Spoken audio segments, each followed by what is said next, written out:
I have a double movie review. I'm gonna be like watching a couple movies that like I'm not gonna do full reviews on just because I like either missed them when they came out or they're just don't give me a lot to talk about. So we'll be doing these two today, which is Blackberry and Reality, and then we're going to be doing Shazam and Extraction 2 soon, and then I will be seeing Asteroid City. I don't know. I think that review will probably come out sooner than this video. I'm not really sure yet, but obviously you will see once this video comes out. We'll see. So let's talk about Blackberry first. This was a movie I was really excited to see because I heard a lot of buzz about it. I know Matt Johnson is like a really acclaimed indie director. I haven't seen his movies, The Dirty, or I forget the other name, but The Dirties, that the movie's called. A lot of people really love that movie, and I was excited to see him kind of get like a bigger budget movie, and with some bigger names who are attached to this, which are mainly Jay Baruchel and Glenn Howerton. They both kind of spearhead this movie. They both co-star in it, and while I wasn't too excited about it being a Blackberry movie, because I had no idea what the story was behind it, and I was just like, all right, another like, I don't know, from the ground up corporate movie. Like we just got one of those with Air, and that movie was fine. Like I liked that movie a lot for what it was, but it wasn't anything special.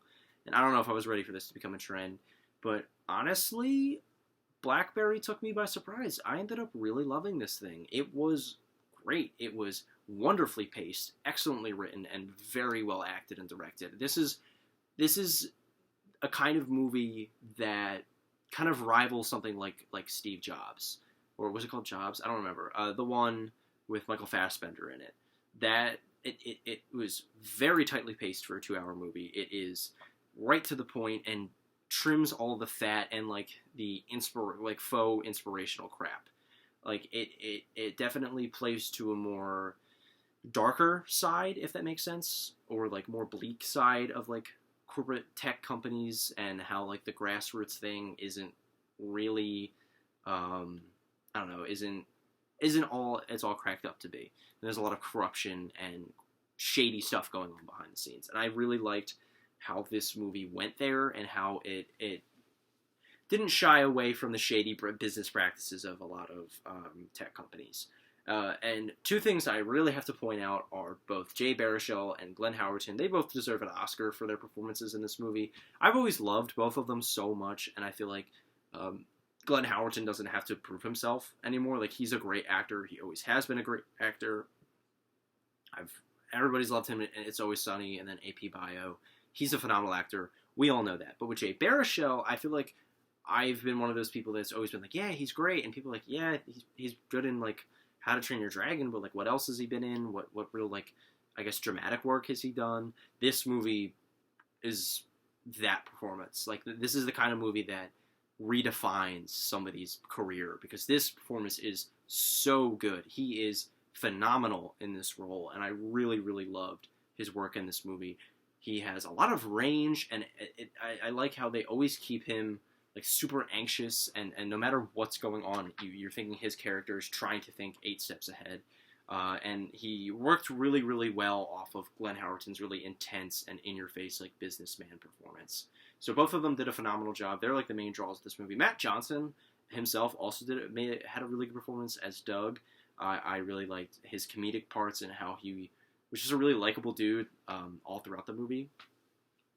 And it's just, this movie's story is so riveting, and it is so like intense the entire time. It never ever lets up, and there's never a moment to pause. And I think that's what separates it from other biopics and other movies about like real life events, is it because it doesn't ever let up. It constantly is throwing something at you, and you're constantly feeling anxious about something, and you're constantly like being pulled in 8 different directions, and I think it really works well. And it's just a lot of really solid filmmaking. There's a lot of like handheld shots, and it's kind of shot like a faux documentary, and I really like that. That style really worked here, and just like the really sharp writing all throughout this movie. It's very well written, and yeah, I don't have too many flaws. It's not gonna like absolutely knock your socks off, but it's just a really solid movie and is a very interesting story that I feel like I could watch over and over again.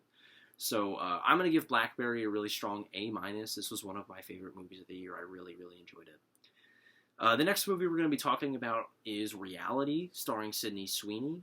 This is based off of true events also, which kind of goes into the theme of the video.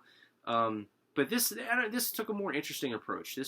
This took a different approach, I should say. It is all of the dialogue throughout this movie is ripped straight from the recording of the interrogation of Reality Winner, the real life Reality Winner. That's her name, which is crazy. But yeah, all of it is ripped from that recording, which is a very interesting way of doing a movie. This is almost like a true crime documentary, but played out throughout real events, which is really interesting to me. Like I found this movie's premise a lot more interesting than the actual execution of it. This was a good movie. I'm going to say this right now. This is a very solid movie, and it had me on my toes the entire time. Especially towards the end when things about the investigation start to unravel, and the FBI agent's true intentions really start to come out, and you really start to realize, like, who's in the right here? I know she did this, but, like, she did it for this reason, and I don't want to give anything up because it's kind of better to go in a little bit blind with this movie, not knowing the real story like I did, because the reveal is very interesting, especially the way it unravels. I really liked the last 20 minutes of this movie. Now, I will admit there are stretches in the middle that feel a bit boring and a bit procedural, and like I know that was intentional. I know that this movie is made to just be cut and dry. What happened? Like, this is what happens in real life. There's no frills or anything like that. But at times it can be pretty plain. Like, there's a reason why we don't make movies that are just exactly like real life, just exactly how they happen, because there's no dramatic beats. There's no, like, I don't know, interesting filmmaking choices. It was just what happened, and I feel like there were too many slow bits and too many moments where I'm like, okay, I get the point here. Let's keep moving here. We don't need to show absolutely everything. So I don't know. There were moments that really dragged in this movie.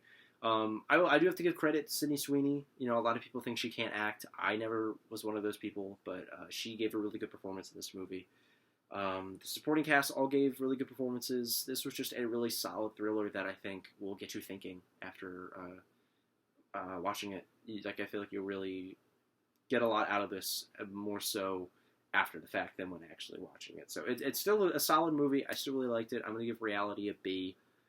So yeah, go check both of those movies out. I really loved one of them and then just liked the other one. So yeah, two good movies for you to check out. So that's good. That's always good. I'm glad that 2023 is kind of getting back into the swing of things and getting better. We're getting better slowly. There was a really long while there. I talked about this in my Spider-Verse review, where a lot of new releases were just doing nothing for me and were really bad.